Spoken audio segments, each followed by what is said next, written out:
Hi, and welcome to Kidney Plugged In. On this episode, we're proud to welcome back Kidney Wellness Hub Come Cook With Us chefs, Dani, Renouf, and Anja, Webster, who are in their kitchens and ready to show you how you can cook on a budget with their Cook Once, Feed All Week sheet pan chicken recipe.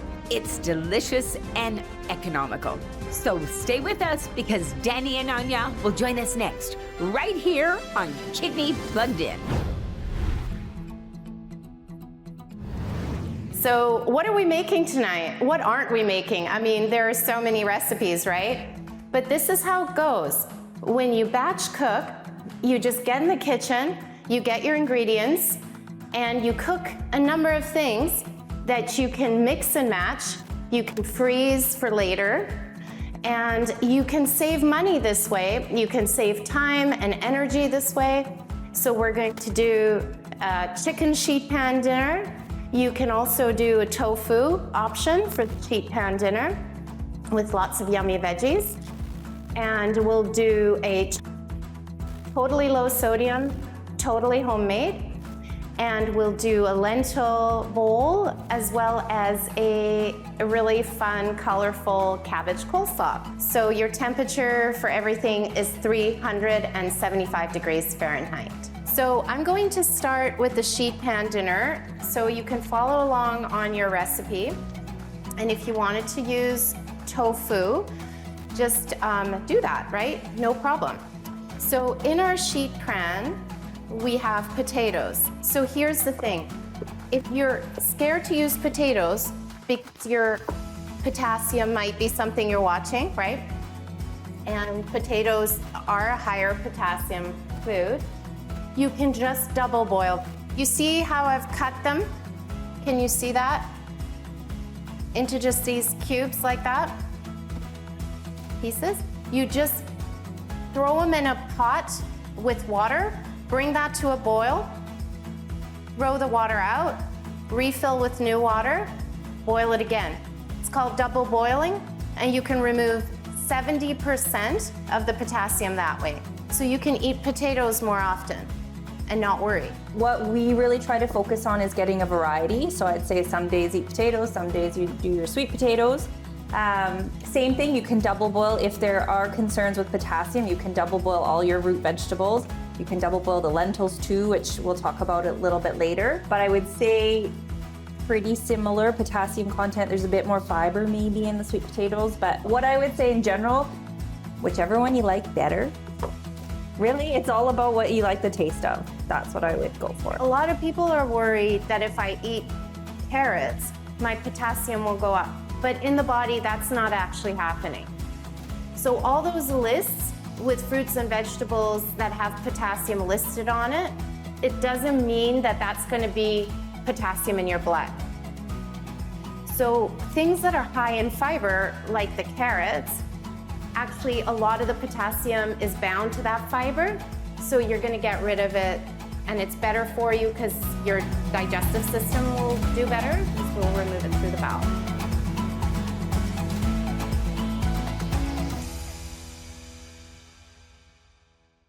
If you or a family member are at higher risk of developing kidney disease, we invite you to explore the Kidney Wellness Hub with customized tools and resources designed to help you preserve your kidney health. At kidneywellnesshub.ca. Hope to see you there soon. So once you've got your vegetables all set up on your pan, then you can take apart your chicken. I will say, you can't be squeamish, okay? Because there's gonna be like bones cracking and skin peeling and things like that. So you can't be squeamish. And you have to be really careful to separate the chicken from the raw stuff. So just clear your space. Because we're roasting these vegetables, it's okay, I can have them nearby. But if I was cutting vegetables for a salad or something, I would need to do that before doing the chicken so that the juices won't mix into the raw stuff.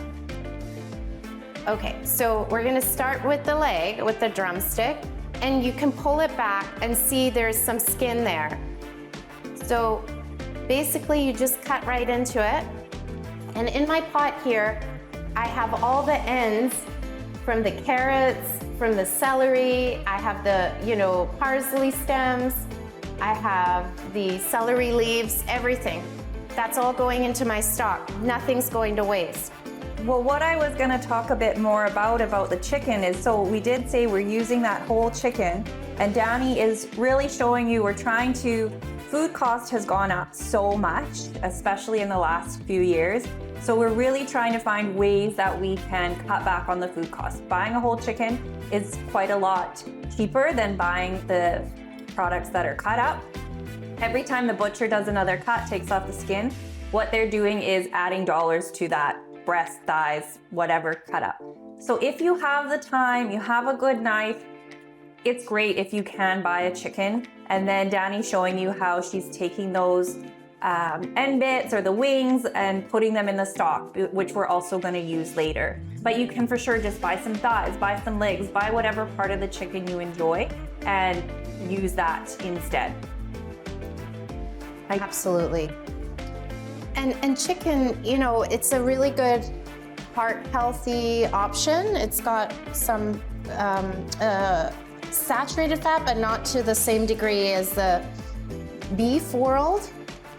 But really, what we want to show you is that you can offset how much you eat of the chicken by using the lentils as well, so that you're getting some chicken, but not all, and you're using some plant-based protein. And the plant-based proteins, we now know, are quite good in terms of protecting our kidneys.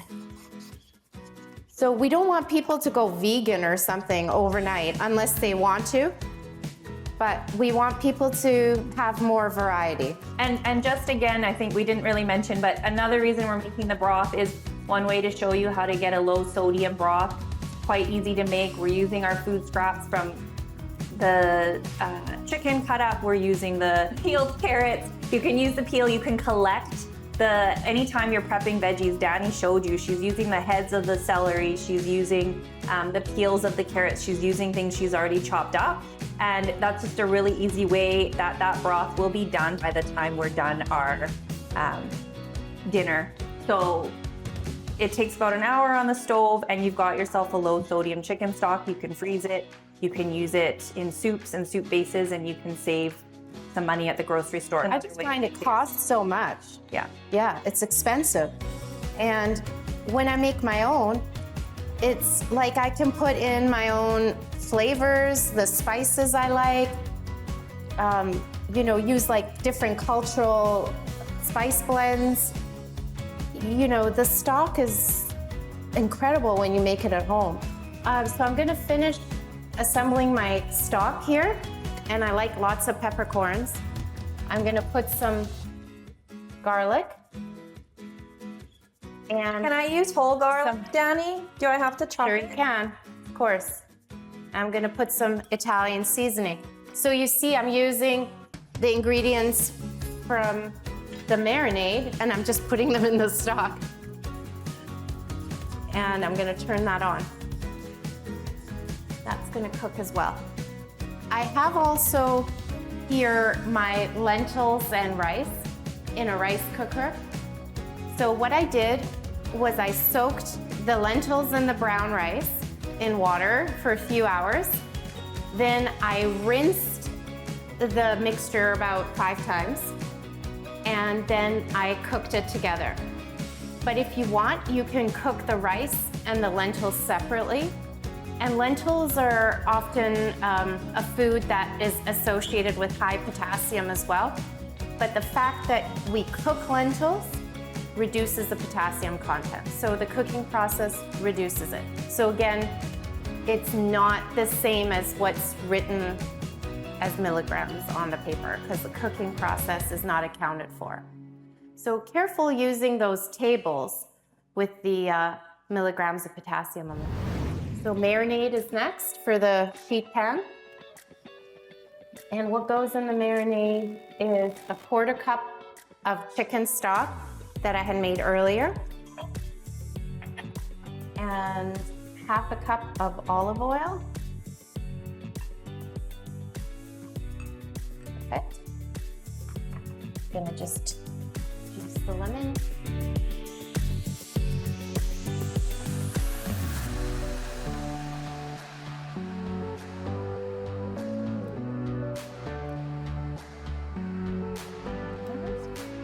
I like using these jars actually. Sometimes I'll make more, marinade than I need, and I save it in the fridge up to a week. It's okay. I put my garlic and my special spice blend with garlic powder, a bit of red pepper flakes, dried oregano, basil, thyme. So I just love this blend. So that's what I use. But you could use like curry powder if you wanted to, or ginger, whatever you like.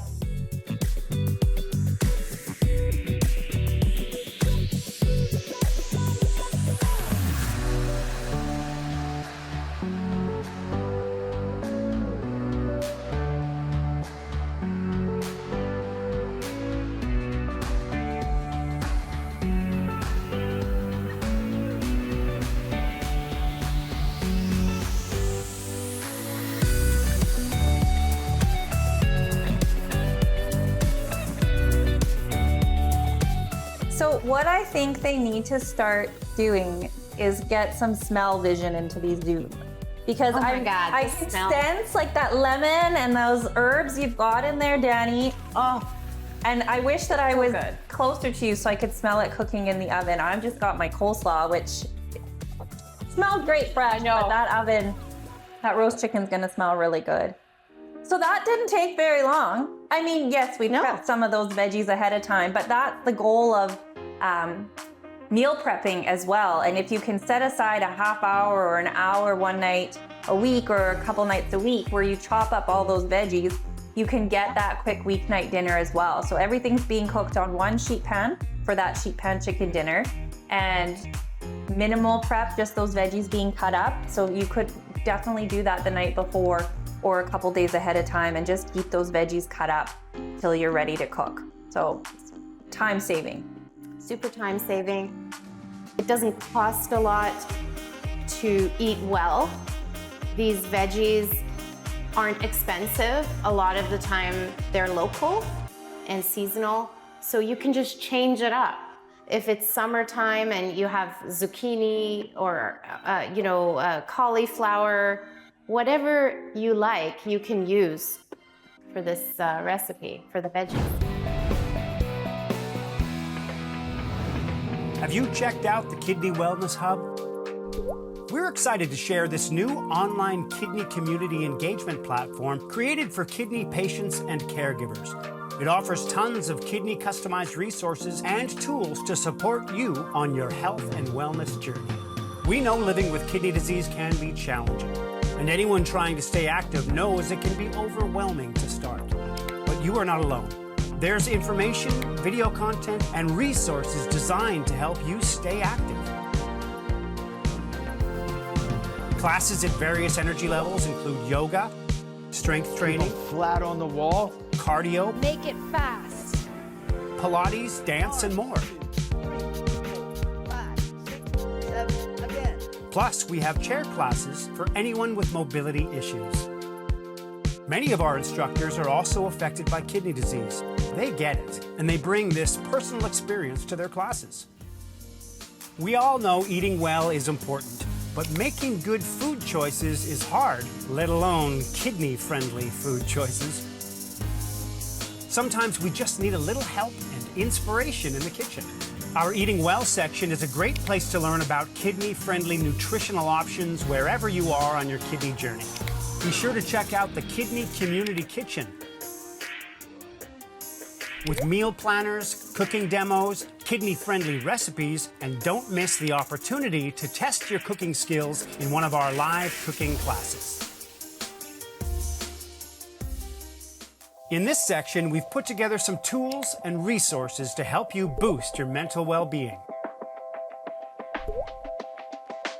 There's a meditation series with breathing exercises, techniques on how to build more laughter into your life, and how to benefit from music therapy, to name just a few.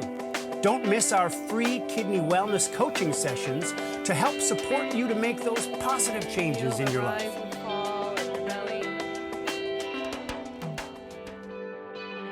And key to your well-being, you told us you wanted to talk with others, to share lived experiences and meet new kidney friends. The Kidney Wellness Hub is here to help. Some of the ways you can connect are talking one-to-one with a peer mentor, joining a networking session, or connecting through our Facebook group.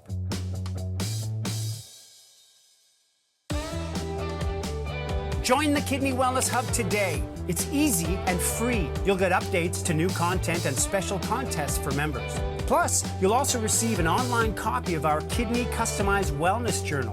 Don't forget to share your feedback as we continue to build and grow. See you online soon.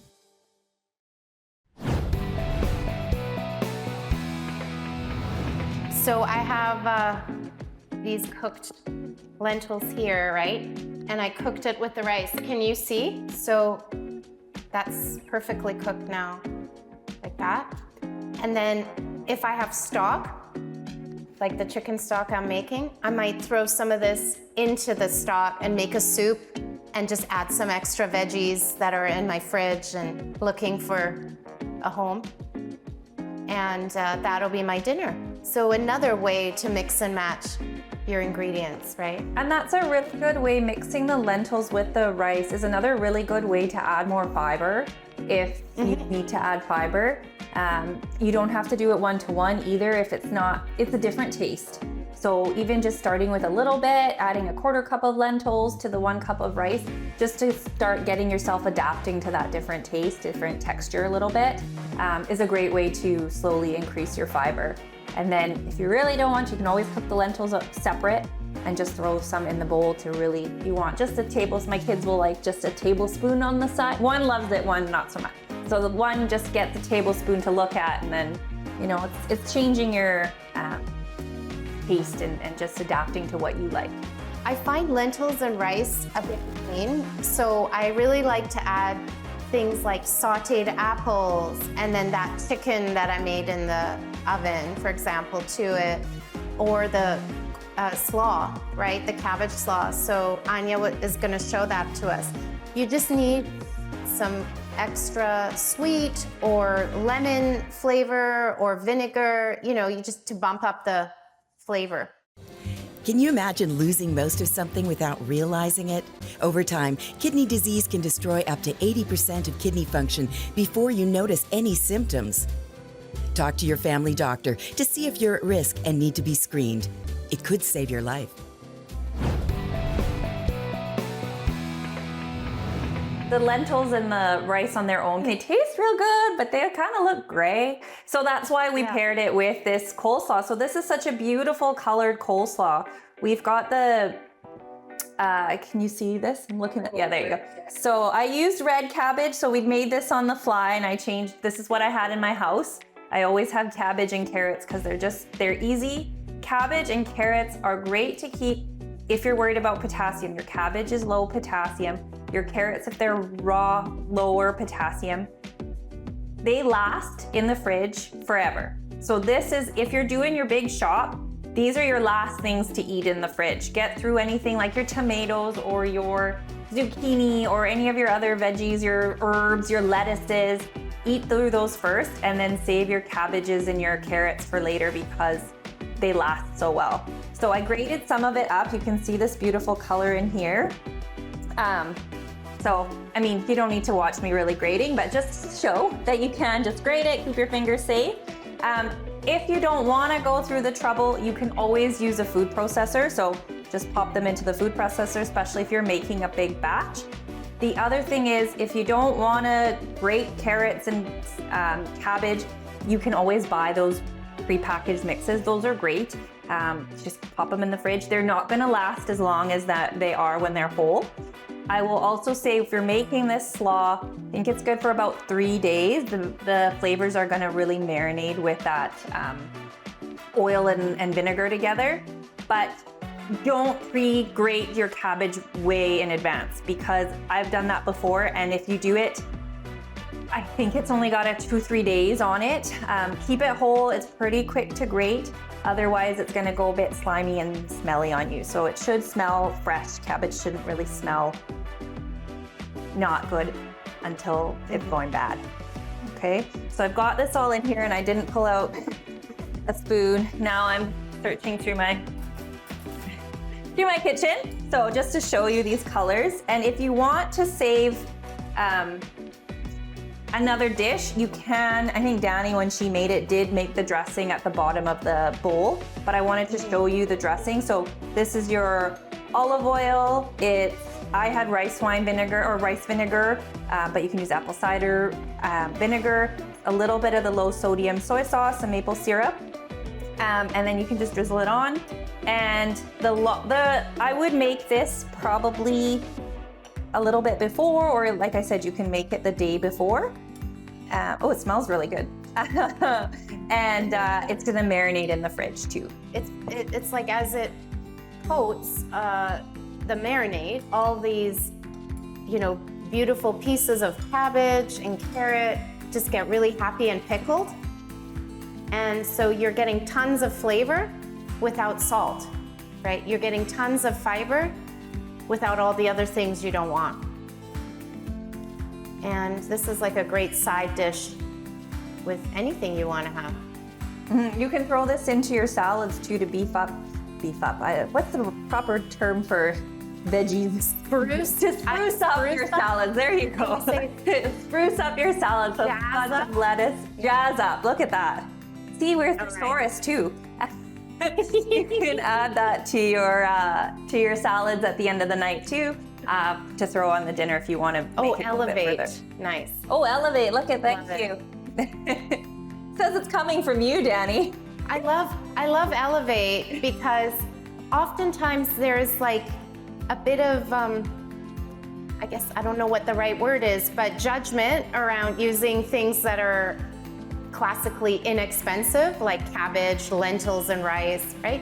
But these are things that fancy restaurants are embracing now, right? Because it's all about flavor, and getting flavor in doesn't mean you have to spend a lot of money. I'll show you what the product looks like. Magic is when I doing here. did double boil. Yeah, so perfectly, really nice roast potatoes still. They didn't fall apart or anything. And what I would suggest is as soon as the water is boiling, the first time, after a minute or two, switch the water out. You don't have to boil them a long time to get rid of the potassium. You'll still do fine because you're double boiling. Yeah, and the key there is you're switching up to fresh water as well, Yeah, right? So right. once you've boiled it once, put it in the fresh water. And then I think, Dani, can you show us that plate? I think you kind of cut everything about the same size on your sheet pan to show you want things cooking pretty evenly. So yeah. So this is the raw, right? Everything was just cut about the same size. I mean, the chicken is a bit thicker. So what you could do is nest the chicken on top of your vegetables. So the chicken gets the heat and the vegetables kind of are protected. And then the chicken kind of marinades the vegetables. It tastes really good. So you could do it that way in a casserole dish. And then just check all the ovens. I think we mentioned it in the recipes, but everybody's oven is gonna be different for the cooking time. So I always recommend getting a food thermometer and keeping it in your drawer. And it's gonna help you not overcook your food, because I know personally for me, before I had it, I would kill all my meat twice because I was so nervous about it being undercooked. And so I didn't even eat meat for a long time because it was so dry. So using that meat thermometer is gonna keep you safe and make sure it's cooked properly, and also gonna probably prevent more food waste because you're gonna cook that to the proper internal temperature and not overcook it. So do use that for the chicken. So then you can check if you wanna take the chicken out earlier, You keep your veggies in so they crisp up, or vice versa if you need to. I always like to use the thermometer. So I also wanted to show you the lentil bowl, excuse me. Look how pretty that is. And you can add some chicken that you've made. I mean, this is massive, right? So I would just shred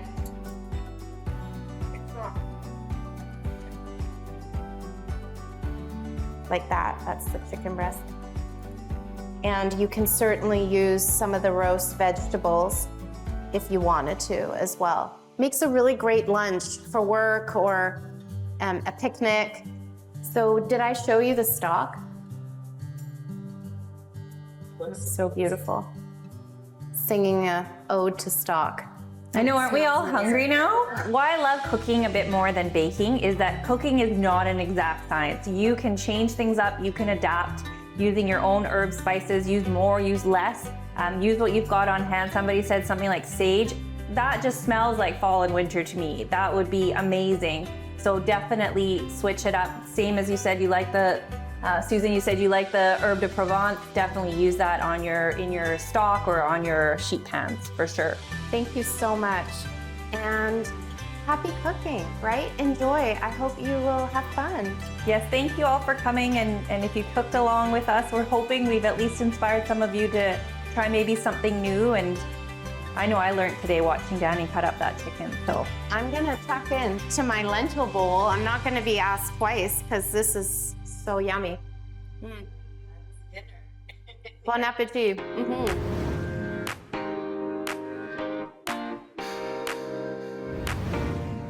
Guys, I tasted this last time Dani made, we did taste test these and to take the pictures. The flavors are so caramelized. I personally, those cut up onions, raw cooked onions are not my jam, but they were really good, really sweet. So really brings out the flavors of the vegetables if you roast them. Yeah, you said, you're like, this is kind of your lead. I don't like any of the vegetables. I think it's a bad idea. But you take this on, I'll roll with it. And I'm telling you, these unsung heroes, right? They're just so good, so delicious when you roast them like that.